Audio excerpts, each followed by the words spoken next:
Hello friends, आज हम बात करने वाले हैं इनफिक्स टू प्रीफिक्स एक्सप्रेशन की। ठीक है, लास्ट लेक्चर में हमने इनफिक्स टू पोस्टफिक्स एक्सप्रेशन पढ़ लिया था। ठीक, तो ये इसकी एल्गोरिथम है कि हमको किन स्टेप्स को फॉलो करके इनफिक्स एक्सप्रेशन को प्रीफिक्स एक्सप्रेशन में कन्वर्ट करना है। सबसे पहले हमको जो भी गिवन स्ट्रिंग है उसका रिवर्स परफॉर्म करना है, reverse the infix expression. Then read from left to right, left to right हमको रीडिंग स्टार्ट कर देनी है। पुश जो भी हमारा सिंबल है on to the stack and set priority -1 and if सबसे पहले स्टैक में डाल दो, उसकी प्रायोरिटी -1 सेट कर दो, और अगर क्लोजिंग ब्रैकेट आता है तो उसको स्टैक में डालना है। ठीक, और अब अगर ऑपरेटर आता है, ये तो ऑपरेंड्स की बात होगी, if input symbol is operator.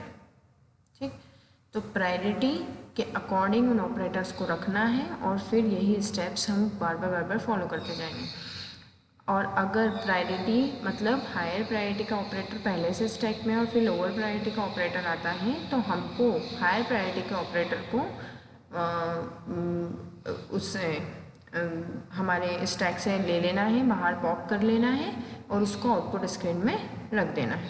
ठीक, और अब जैसे ही हमारे पास देखो क्लोजिंग ब्रैकेट आया था, ऐसे ही अगर ओपनिंग ब्रैकेट आ जाता है तो क्लोजिंग से लेके ओपनिंग तक के बीच में जितने भी ऑपरेटर्स हैं उन सबको पॉप करके हमको हमारी आउटपुट एक्सप्रेशन में रख देना है।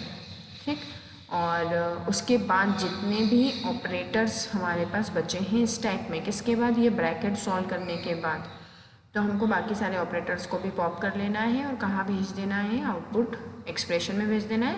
और अब जो आउटपुट एक्सप्रेशन आया है हमारे पास फाइनली, वो उसका अगेन हमको रिवर्स परफॉर्म करना है और वो रिवर्सिंग स्ट्रिंग जो होगी वो हमारा प्रीफिक्स एक्सप्रेशन होगा। ठीक है, तो ये तो हमारी एल्गोरिथम हो गई। अब हम इसका एक प्रॉब्लम देख लेते हैं, उसका सॉल्यूशन भी देख लेते हैं। ठीक है, कि कैसे हमको इस एल्गोरिथम के बेसिस पे ये सॉल्व करना है। तो सबसे पहले हम चलते हैं हमारी स्ट्रिंग के पास। ये हमारा एक्सप्रेशन है इनफिक्स। देखो, दो ऑपरेंड्स के बीच में एक ऑपरेटर हमारे पास अवेलेबल है। ठीक है, और इसका हमने क्या किया, सबसे पहले रिवर्स परफॉर्म किया। ठीक, ब्रैकेट्स जो हैं वो एक्सप्रेशन का पार्ट कैलकुलेशन के लिए नहीं है, सिर्फ इसलिए हैं ताकि B/C बोर्ड मास के अकॉर्डिंग हम पहले B/C ना कर दें। हमारा एक्सप्रेशन क्या बोलता है कि आप पहले इसको सॉल्व करो, फिर इसको सॉल्व करो, फिर उन दोनों का रिजल्ट जो आता है उसको मल्टीप्लाई कर दो। ठीक है, तो अगर ब्रैकेट्स नहीं गिवन है तो फिर आप एजम्पशन करके लिखिएगा वहाँ पे कि ये ब्रैकेट्स हम एज्यूम कर रहे हैं, और अगर गिवन है तो आपको ब्रैकेट्स के अकॉर्डिंग ईजिली कन्वर्ट करना है। ठीक है, तो आपने क्या किया, सबसे पहले से स्ट्रिंग का रिवर्स परफॉर्म किया। तो देखो, रिवर्स परफॉर्म किया मतलब पीछे से पढ़ना चालू किया है ना। अभी तक पार्सर कहाँ से पढ़ना चालू करता है, लेफ़्ट टू राइट। अब हमने कहाँ से रीडिंग स्टार्ट करी, राइट टू लेफ़्ट। तो क्लोजिंग मिला, फिर D मिला, फिर माइनस मिला, फिर C मिला, फिर ओपनिंग मिला। तो देखो यहाँ पे देखते जाओ, है ना। फिर multiply, again closing, B plus A और ओपनिंग। तो ये हमारी नया एक्सप्रेशन हमारे पास आ गया है। इस एक्सप्रेशन को हमने इस इनपुट एरे में डाल दिया है या इनपुट स्ट्रिंग में डाल दिया है, जहाँ पे पार्सर आएगा और एक बार में एक एक्सप्रेशन को पढ़ता जाएगा।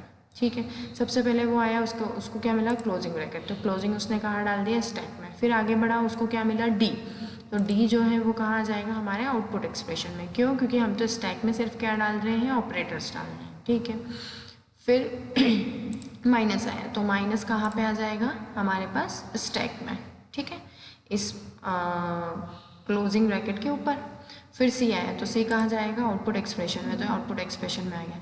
फिर क्या आया, ओपनिंग ब्रैकेट। तो अभी हमने क्या पढ़ा था, एल्गोरिथम के अकॉर्डिंग क्या पढ़ा था, ये एक स्टेप आगे चले गए कि ओपनिंग और क्लोजिंग के बीच में जितने भी ऑपरेटर्स हैं उन सबको आउटपुट एक्सप्रेशन में डाल दो। तो देखो, माइनस को हमने कहाँ डाल दिया, आउटपुट एक्सप्रेशन में डाल दिया, और ओपनिंग और क्लोजिंग एक दूसरे से वैनिश हो गए।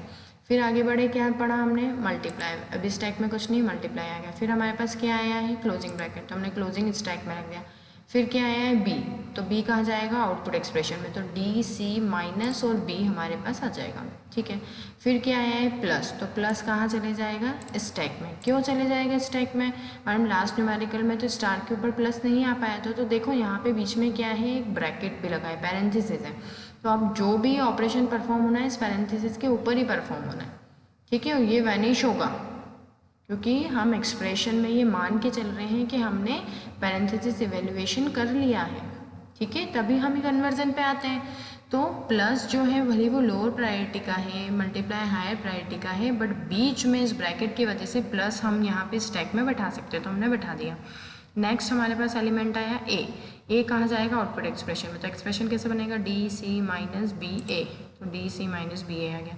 फिर क्या है हमारे पास, ओपनिंग ब्रैकेट। तो ओपनिंग और क्लोजिंग के बीच में जितने भी ऑपरेटर्स हैं उन सबको आउटपुट में भेज दो, तो हम भेज देते हैं, ठीक है। और उसके बाद जितने भी रिमेनिंग, अब कुछ भी स्ट्रिंग नहीं बची है आगे, तो जितने भी रिमेनिंग ऑपरेटर्स है वो 1 बाय 1 कहाँ भेज दो, आउटपुट एक्सप्रेशन में। तो देखो प्लस तो भेज ही दिया, ये ओपनिंग ब्रैकेट और क्लोजिंग ब्रैकेट से ये वैनिश भी हो गया। और मल्टीप्लाई जो है उसको हमने एक सिंगल बचा था, अगर यहाँ पे 5 एलिमेंट होते तो हम एक एक करके उन 5 को कहाँ भेज देते, आउटपुट एक्सप्रेशन में भेज देते हैं, ठीक। ये जो स्ट्रिंग आई है इसका रिवर्स हमको अगेन करना है, ये हमारा फाइनल आंसर नहीं है, इसका हमको क्या परफॉर्म करना है, रिवर्स। तो हमने रिवर्स परफॉर्म करा, तो अब हम वापस कहाँ से रीडिंग परफॉर्म करना चालू कर देंगे, राइट टू लेफ्ट। तो रीडिंग परफॉर्म करी तो हमको ये फाइनल रिजल्ट मिल गया है, ठीक है। तो ये हुआ एक इनफिक्स एक्सप्रेशन का प्रीफिक्स कन्वर्जन। क्लियर, प्रीफिक्स में ऑपरेटर्स आगे आ जाते हैं ऑपरेंड्स के, ठीक है। Okay, thank you. अगर आपको मेरा लेक्चर अच्छा लगा है तो लाइक बटन पे क्लिक कीजिए और मेरे चैनल को सब्सक्राइब करके और अपडेट्स लेते रहिए। Thank you.